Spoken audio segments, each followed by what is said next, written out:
Saya bilang, tidak ada gunanya Anda IQ-nya tinggi, tapi pemalas, tidak memiliki disiplin. Yang penting adalah Anda sehat, mau berkorban untuk masa depan yang lebih cerah.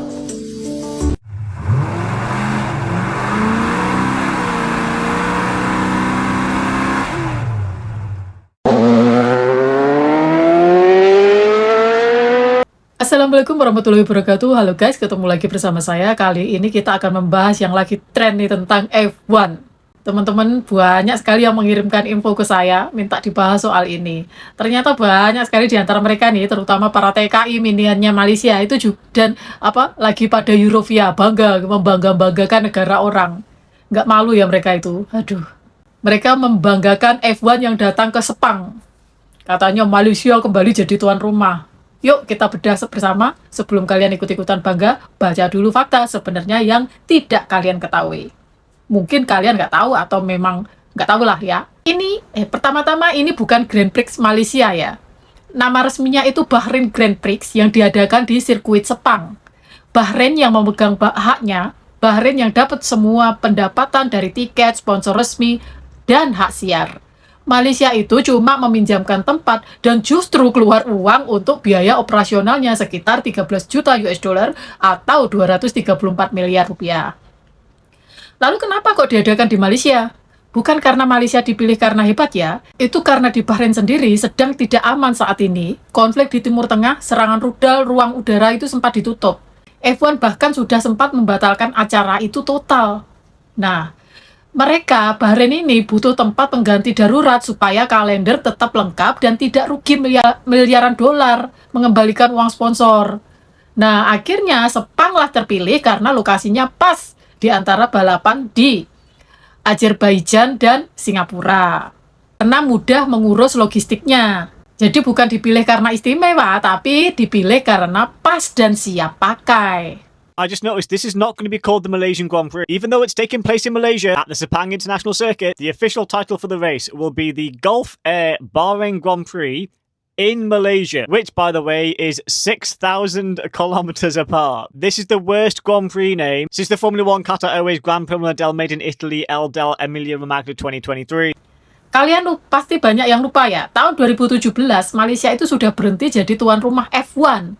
Kenapa? Karena biaya penyelenggaraan itu sekitar 300 juta ringgit Malaysia per tahun. Ternyata lebih besar daripada pemasukan pariwisata yang cuma 210 sampai 280 juta ringgit Malaysia aja. Rugi terus bertahun-tahun, makanya dihentikan.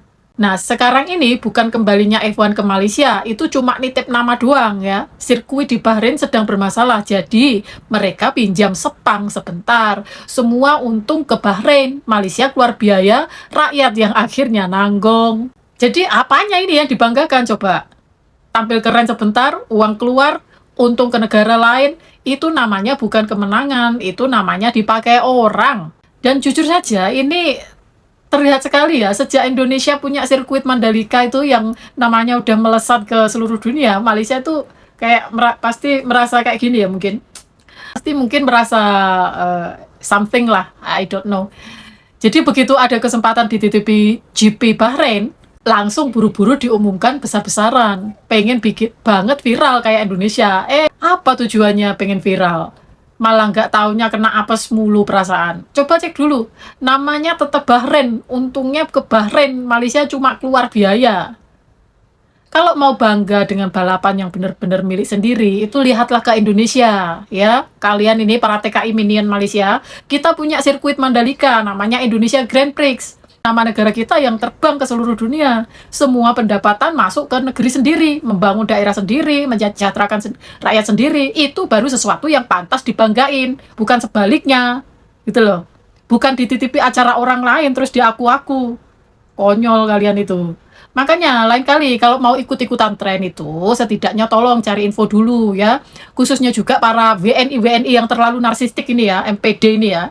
Setidaknya cari tahu dulu faktanya. Biar gak malu-maluin. Malulah kau ikut bangga dengan hal yang sama sekali bukan milikmu. Jangan gampang terbawa euforia ya. Lihat dulu siapa yang bayar, siapa yang dapat untung. Kalau memang menguntungkan, dulu itu tidak akan dihentikan karena rugi terus. Pikirkanlah sebelum ikut bangga-bangga, ya. Oke teman-teman, kalau kalian setuju dengan pendapat saya, jangan lupa tekan tombol like, share sebanyak-banyaknya ke teman kalian atau kemanapun itu, biar lebih banyak orang yang tahu faktanya. Subscribe juga kanal ini supaya tidak ketinggalan pembahasan-pembahasan berikutnya. Tinggalkan pendapat kalian di kolom komentar ya, saya pasti akan baca semuanya. Sampai jumpa di konten berikutnya, tetap bangga dengan milik sendiri. Wassalamualaikum warahmatullahi wabarakatuh. Tanah air, ku tidak lupakan, kan terkenang selama hidupku. Proklamasi kami bangsa Indonesia dengan ini menyatakan kemerdekaan Indonesia.